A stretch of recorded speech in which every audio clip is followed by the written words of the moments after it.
દરેક નીતિની સામે કાયદાની રીતે ઊભો રહેતો SSK ન્યૂઝ ચેનલ।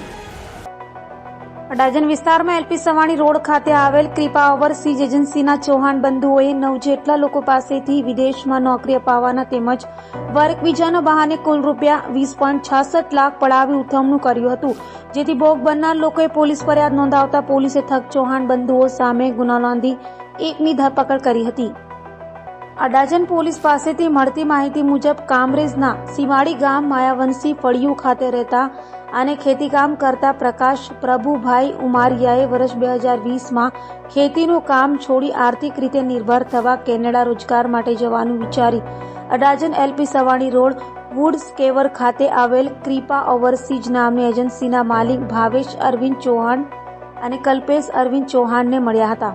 તેઓએ પ્રકાશભાઈ પાસેથી વિદેશમાં નોકરી અપાવવાના તેમજ વર્ક વિઝા કરાવી અપાવવાના બહાને રૂપિયા 6,86,500 પડાવ્યા હતા।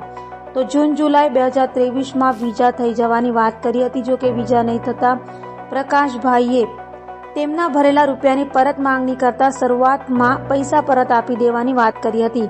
તે દરમિયાન પ્રકાશને ખબર પડી કે ચૌહાણ બંધુઓએ તેમના ઉપરાંત અન્ય 8 લોકો પાસેથી મળી કુલ રૂપિયા 20,66,500 પડાવ્યા છે અને કોઈને પણ વિદેશમાં મોકલ્યા નથી અને ઓફિસ બંધ કરી નાસી ગયા છે, જેથી આખરે પ્રકાશભાઈએ અડાજણ પોલીસ મથકમાં ચૌહાણ બંધુ સામે છેતરપિંડીની ફરિયાદ નોંધાવી હતી।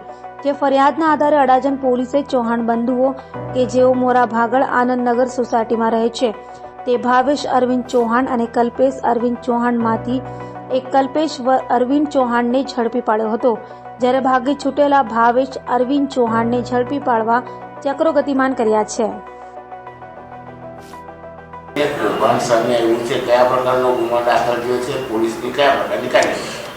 અડાજણ પોલીસ સ્ટેશનમાં ફરિયાદી પ્રકાશભાઈએ એક ફરિયાદ આપી છે, જેની અંદર એમને કેનેડા અને જવાના વિઝા માટે 2 જણાના વિઝા માટે એમને એપ્લાય કર્યું હતું અને એનામાં આ કામના આરોપીઓએ એના પાસેથી 20 લાખથી ઉપરની માતબર રકમ લઈ અને કેનેડાના વિઝા કરી આપીશું એવી એમને બાંહેધરી આપી હતી। ત્યારબાદ એ લોકોએ પૈસા આપ્યા, પરંતુ આ કામના આરોપીઓએ કોઈ જાતના વિઝા કરી આપેલ નથી, જેથી એ ભાઈએ અડાજણ પોલીસ સ્ટેશનમાં ફરિયાદ આપેલ છે અને જેની અંદર એક આરોપીને કલ્પેશ છે એનું નામ એને પકડી પાડેલ છે અને આગળની તપાસ ચાલે છે। હાલમાં આ વિઝા કૌભાંડ ક્યાં છે, શું છે, એ બધી ઇન્વેસ્ટિગેશન ચાલુ છે।